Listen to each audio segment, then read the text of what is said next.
গাজামুখী নৌবহরে drone হামলা, নিরাপত্তায় Italy স্পেনের যুদ্ধজাহাজ। দর্শক বন্ধুরা, মানবিক সাহায্য বহনকারী নৌবহর আবারও আক্রমণের মুখে। এবার আকাশ থেকে ড্রোনের হামলা, আর সেই বহরের সুরক্ষায় এগিয়ে এসেছে ইউরোপের দুই শক্তিশালী নৌবাহিনী ইতালি ও স্পেন।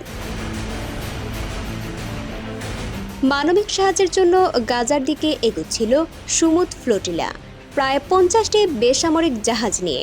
তবে ইসরায়েলি ড্রোন ও বিমান তাদের লক্ষ্য করে হামলা চালায়।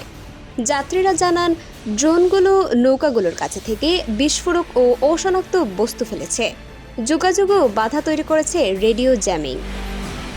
এই হামলার পর স্পেনের প্রধানমন্ত্রী পেদ্রো সানচেজ ঘোষণা দিয়েছেন, স্পেন ও ইতালি যৌথভাবে ফ্লোটিলাকে রক্ষার জন্য যুদ্ধজাহাজ পাঠাবে।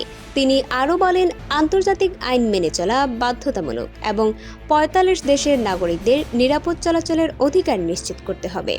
স্পেনের কার্টাহেনা থেকে একটি যুদ্ধজাহাজ রওনা হবে, যা ফ্লোটিলাকে সহায়তা এবং উদ্ধার অভিযানে সহায়ক হবে। ইতালিও একটি ফ্রিগেট পাঠাচ্ছে সম্ভাব্য উদ্ধার অভিযানে সহায়তার জন্য। ইতালির প্রতিরক্ষামন্ত্রী হামলার তীব্র নিন্দা জানিয়েছেন। পররাষ্ট্রমন্ত্রী আন্তোনিও তাজানি বলেন, ফ্লোটিলায় কেবল মানবাধিকার কর্মীই নয়, সাংবাদিক, আইনজীবী, ইউরোপীয় পার্লামেন্ট সদস্য এবং গ্রেটা থুনবার্গ রয়েছেন।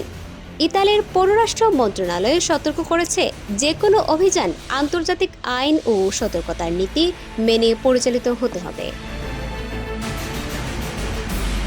গাজার মানবিক সাহায্য পৌঁছাতে হামলার ঘটনা বাড়ছে। এবার ফ্লোটিলার পাশে দাঁড়াচ্ছে ইউরোপের শক্তিধর দেশগুলো।